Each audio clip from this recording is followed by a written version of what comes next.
You bought the bins, you labeled them. You spent an entire Saturday reorganizing the closet, the kitchen, the drawer that hasn't fully closed in months. And for a few days, it worked. The counter was clear. The living room felt like it could breathe. Then, slowly, it came back. A bag left on the chair, a pile of mail on the table, a few items that don't have a place, so they settle wherever they land. And you're standing in the middle of your own home thinking, how is it already like this again? It's not exhaustion, it's not laziness, it's something quieter and more frustrating than that. You're doing everything you were told to do, and it still doesn't last. What if the problem was never you? Most organization advice is designed for ideal conditions, for homes that are calm, for people who have energy, for Saturdays that stretch out empty in front of you. Real life doesn't look like that. Real life is uneven. And a system that only works when everything is perfect isn't really a system at all. What if there were a few simple rules that worked with your life instead of against it? Not a total transformation, not a perfect home, just a home that feels lighter. A place where you walk through the door and your shoulders actually drop. Stay until the end. The last rule is the smallest one, and for many people, it's the one that changes everything else. There is a concept in Japanese philosophy called ma. Literally, it means gap, pause, or interval. But its deeper meaning is harder to translate. Ma is the intentional space between things. The silence between two notes that allows music to exist. The empty corner of a room that lets your eyes rest. Most Western approaches to organization are about adding. Better systems, more bins, new labels. Ma suggests something different, that space itself has value. That emptiness is not a problem to be solved. It is something to be created, protected, and maintained. What would your home feel like if you started treating space the way Ma treats silence? The first rule is called one in, one out. Think of your home as a container with a fixed capacity. Not a rigid rule, not a punishment, just a simple truth. Space is finite. When something new comes in without something leaving, the container fills. And when the container fills, everything inside becomes harder to see, harder to reach, harder to appreciate. The practice is exactly what it sounds like. Something arrives, something leaves. A new mug means an old one finds a new home. A new jacket means the coat rack doesn't quietly become a pile. You don't have to decide this all at once. You decide it one object at a time, in the moment it matters. What you'll notice over time is that the decision to bring something in becomes more considered. Not restricted, just considered. You start asking, do I love this? Will I use this? Or am I bringing it home because it was on sale, because it might be useful someday, because saying no felt harder than saying yes? The one in, one out rule doesn't solve everything, but it stops the container from quietly overflowing. The second rule is about what the Japanese call kaizen, continuous, gentle improvement. Not a dramatic overhaul, not a marathon cleaning session. A small improvement, made consistently over time. We are trained to think that real change looks like a big moment, a deep clean, a complete reorganization, a before and after. And those moments can feel good in the short term, but they also collapse under the weight of a regular Tuesday. Kaizen asks something gentler. What is one small thing you can do right now? Not the whole kitchen. One drawer, not the whole closet. One shelf, not the whole living room. One surface. When the goal is small enough to actually complete, something shifts. You finish. You see the result. And that result, small as it is, feels like proof that you can. That's worth more than any bin or label you could buy. If you've been searching for a way to turn this kind of daily intention into a real sustainable practice, there's something in the first pinned comment worth looking at. It's called the Peaceful Home Kit. And it was built for exactly this, creating a home routine that adapts to your actual day, not an imaginary one. The third rule is a place for everything. Not because organization requires it, because the mind requires it.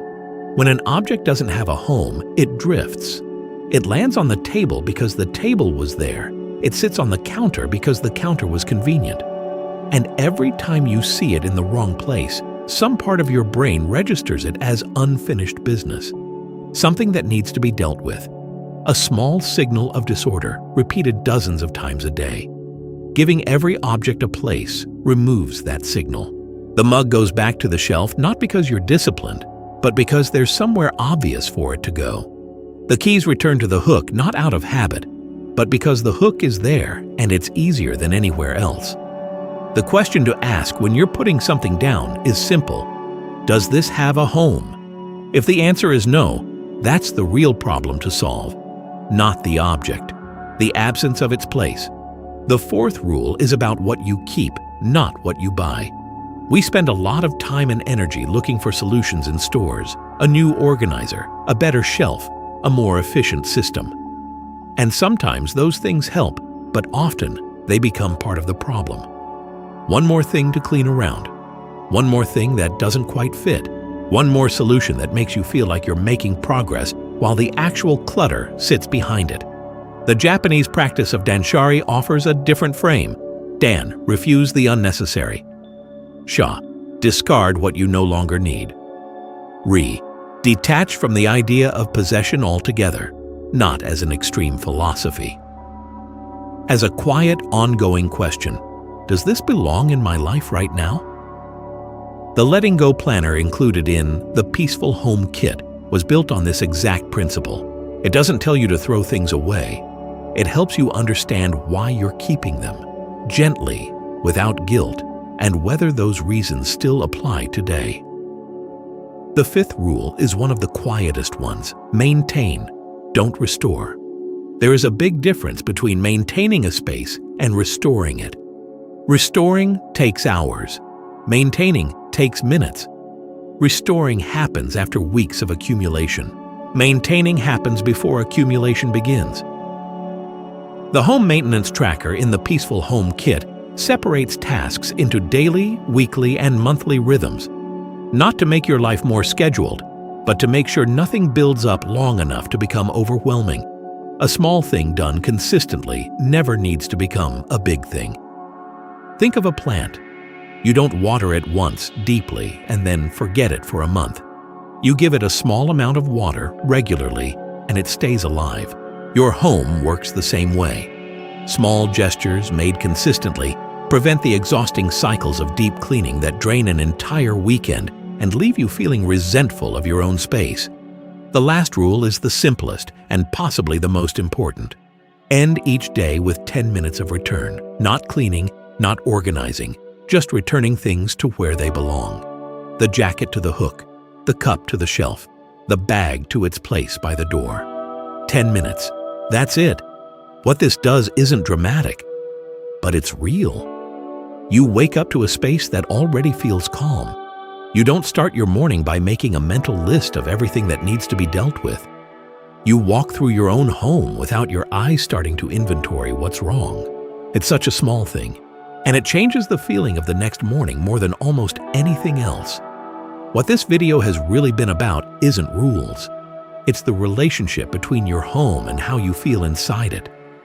The way a cluttered surface creates a low, constant hum of anxiety that never quite goes away. The way a clear countertop can, in a small but real way, make you feel like you have your life together. Not because you do or don't, but because space communicates something to the nervous system that words can't fully explain. Your home is not just a place, it's the environment your inner life inhabits. And you deserve for it to feel like somewhere you actually want to be. If this video resonated with something you've been feeling for a while, the Peaceful Home Kit was made for exactly this moment. It includes the Peaceful Home Assistant, a daily planning tool that creates a personalized routine based on how much time and energy you actually have today. Not the version of you that has a free Saturday, the version of you that has 30 minutes and low energy and still wants to feel good about where she lives.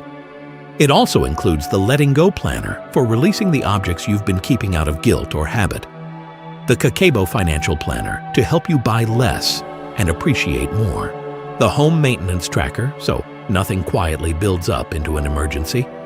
And the 21 Days to a Peaceful Home Challenge, for those who want a gentle, day-by-day path into a new way of living at home. What you'll stop feeling: the overwhelm of not knowing where to start, the guilt of a home that never looks like you want it to. What you'll start feeling: the quiet confidence of knowing your home is being taken care of. A little at a time, in a way that actually works for you. It's in the first pinned comment. Take a look. And remember, your home is waiting to feel the way you've always hoped it could.